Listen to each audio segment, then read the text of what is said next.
So growing up, the last thing I ever wanted to be involved with is any kind of DIY. My father tried to get me involved in these things and I had no interest whatsoever. So I'm going to be a scientist. I don't need to know anything like this. And in the future, I'll just get someone else to do it.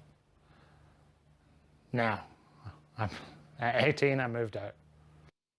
And it was great. I had a lot of fun, a lot of partying. Still, I don't need DIY.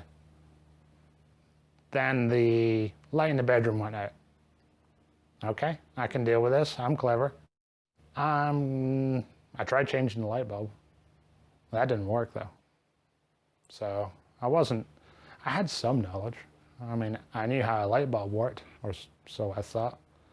So I made a decision, I'll just get dressed in the dark. And that's what I did for the next 4 years.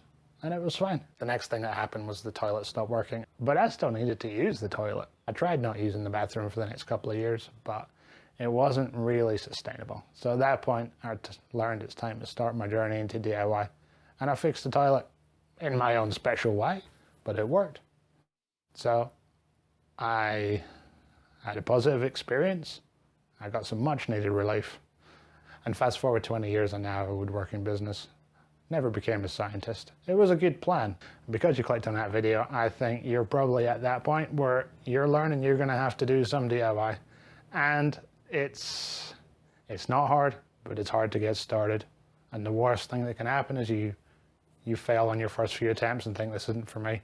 It wasn't for me. As I say, I had no skills when I was younger. The best thing I knew was there's 2 types of screw, and that's the flat one and the one with a little kiss. And that's all I knew. So let's go down to the bench and see what we're going to start with today.